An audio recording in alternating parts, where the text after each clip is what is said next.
नमस्कार, मैं धीरज शर्मा और आप देख रहे हैं एक नज़र। आज की राजनीतिक परिचर्चा के अंदर हम बात करेंगे देश की राजनीति की, महाराष्ट्र की राजनीति की, खासकर केंद्र की राजनीति की। महाराष्ट्र में चुनाव संपन्न हुए, भाजपा के मुख्यमंत्री देवेंद्र फडणवीस ने शपथ ले ली है। अब महाराष्ट्र के नए मुख्यमंत्री देवेंद्र फडणवीस होंगे और उनके नायब के रूप में अजित पवार और एकनाथ शिंदे ने शपथ ली। एकनाथ शिंदे शिवसेना से बागी होकर आए थे। अब असली शिवसेना का दावा उनका है, क्योंकि जो चुनाव चिन्ह शिवसेना का था वो एकनाथ शिंदे के पास में है। इस विधानसभा चुनाव के अंदर कांग्रेस हो, एनसीपी शरद पवार हो या फिर शिवसेना उद्धव ठाकरे हो, इन सभी को मुंह की खाने की पड़ी। प्रचंड बहुमत के साथ में भारतीय जनता पार्टी, शिवसेना एकनाथ शिंदे, एनसीपी अजित पवार भारी प्रचंड बहुमत के साथ सत्ता पे काबिज हो चुके हैं। शपथ ग्रहण समारोह से पहले एकनाथ शिंदे की नाराजगी की खबरें आई। खबरें थी कि एकनाथ शिंदे गृह मंत्रालय चाहते हैं, उप मुख्यमंत्री पद की शपथ वो नहीं लेना चाहते थे। उनका मानना था कि वो अपने बेटे को उप मुख्यमंत्री बनवाए राज्य का, साथ में जो गृह मंत्रालय उनके पास में हो, और विधानसभा के विधान परिषद के सभापति का पद भी उनके पास, उनके किसी विधायक के पास होना चाहिए। भारतीय जनता पार्टी ने एकनाथ शिंदे की सभी शर्तों को नकार दिया। शपथ ग्रहण समारोह हो गया है। अभी भी खबरें ये हैं कि एकनाथ शिंदे इस घटनाक्रम से नाराज हैं। वो मजबूरीवश भारतीय जनता पार्टी गठबंधन सरकार में शामिल हुए हैं। मजबूरी के साथ उन्होंने उप मुख्यमंत्री पद स्वीकार किया है, क्योंकि उन्हें डर था कि कहीं ना कहीं अगर वो सत्ता से बाहर रहते हैं, विपक्ष में बैठने का फैसला लेते हैं, तो कहीं उनकी पार्टी में टूट ना हो जाए। खुलेआम उनकी पार्टी के विधायकों ने कहा कि हमने दबाव दिया है और हमारा दबाव जो है साहेब को मानना पड़ेगा, एकनाथ शिंदे साहब को मानना पड़ेगा। तो हो सकता है कि एकनाथ शिंदे के दिमाग में बात हो कि अगर मैं सरकार में शामिल नहीं हुआ तो कहीं मेरे विधायक ना टूट जाए। और अगर ऐसा होता तो एकनाथ शिंदे की पार्टी भी हाशिए पर होती। जो हश्र आज उद्धव ठाकरे की पार्टी का महाराष्ट्र में है, उससे भी बुरा हश्र एकनाथ शिंदे की पार्टी का होना तय था। अब बात करते हैं कि जो महाराष्ट्र में घटनाक्रम हुआ है, जो नाराजगी एकनाथ शिंदे की सामने आ रही है, उसका केंद्र की राजनीति पर क्या प्रभाव पड़ सकता है। आपको बता दें कि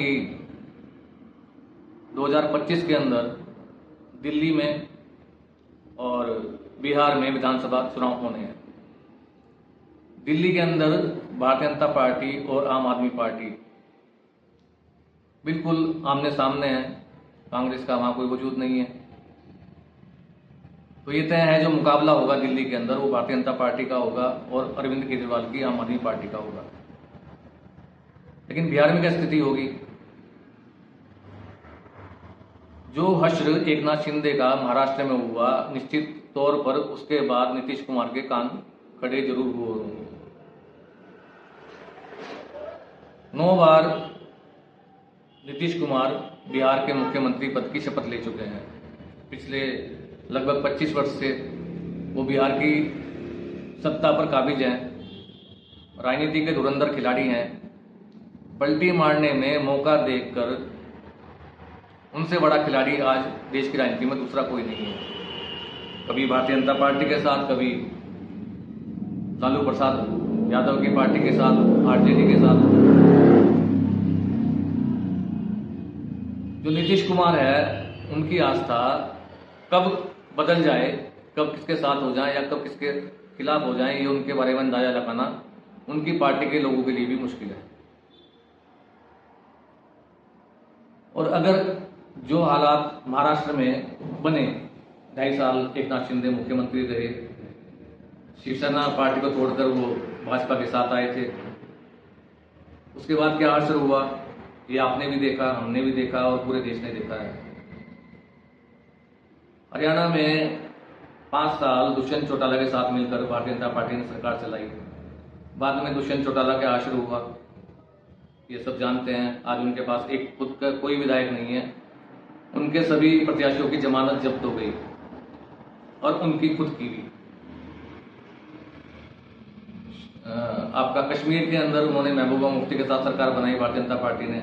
आज महबूबा मुफ्ती कहाँ पे हैं उसके बारे में भी आपको बताना की जरूरत नहीं है।